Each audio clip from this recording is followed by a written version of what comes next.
ఏమాత్రం కోపగించుకోలేదు. పైగా ఆ మహర్షికి గొప్ప మర్యాదలు కూడా చేశాడు. తన భర్తయ్య తనను గౌరవించలేదు అని మహాలక్ష్మి కోపం వచ్చి భూలోకానికి వెళ్ళిపోవడానికి సిద్ధపడింది. ఆమె బయలుదేరడంతో వైకుంఠం కళావిహీనమైంది. ఆమెను వెతకడం కోసం భగవంతుడైన నారాయణుడు కూడా భూలోకానికి ప్రయాణమయ్యాడు. అహంకారం అనేది నా అంతటి వాడు లేడు, నేనే గొప్ప, నాతోనే ఇలా మాట్లాడుతున్నది అనుకున్నట్లే చేస్తుంది. ఎంతటి వాడికైనా అహంకారం నశించాల్సిందే, లేకపోతే వాళ్ళే నశిస్తారు. సత్వగుణాన్ని పెంచుకుంటే అహంకారం నశిస్తుంది.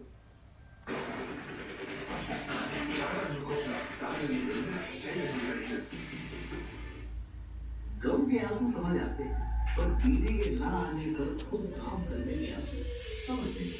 अगर आप कर पा रहे हैं इनके आंसू से रिलेट, तो अभी बुक कीजिए extra health by Urban Company. 10 minute में एक ट्रेन प्रोफेशनल आए, आगे आपका हाथ बताए और आपका सारा काम फटाफट। Extra health by Urban, try at ₹99। మహర్షులకు కూడా కోపాన్ని జయించడం కష్టసాధ్యమైనప్పుడు మనం ఆ కోపం విషయంలో ఎంత జాగ్రత్తగా ఉండాలో గమనించాలి.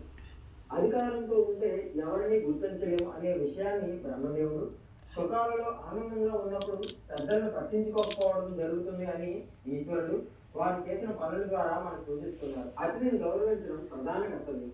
అతిథి అభ్యాగత స్వయం విష్ణువు అని చెప్తుంది శాస్త్రం. అతిథిని గౌరవించకపోతే ఏ స్థితిగతులు కలుగుతాయో ముని శాపాల వలన మనం తెలుసుకోవాలి. బ్రహ్మకి భూలోకంలో ఉనికే లేదు, రుద్రుడికి రూపమే మారిపోయింది, విష్ణువు చెట్లు పొట్టలు పట్టుకొని తిరగవలసిన పరిస్థితి వచ్చింది. కనుక అహంకారాన్ని వదిలిపెట్టి సత్వగుణాన్ని పెంచుకుంటే పూజనీయుడు, గౌరవనీయుడు అవుతాడు.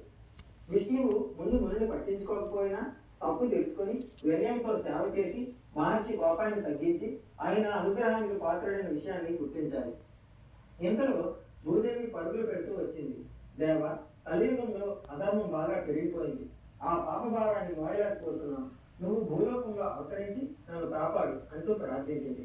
వెంటనే శ్రీమన్నారాయణుడు శ్రీనివాసుడు అనే పేరుతో వైకుంఠం నుండి భూమికి దిగివచ్చి శ్రీలక్ష్మి కోసం వెతకడం మొదలుపెట్టాడు. శేషాద్రి కొండల్లో ఒక పుట్టను తన నివాసంగా ఎంచుకున్నాడు. అప్పటికి ఆ శేషాద్రి పర్వత ప్రాంతాలను చోళరాజైన ఆకాశరాజు పరిపాలిస్తున్నాడు. అతనికి సంతానం లేదు.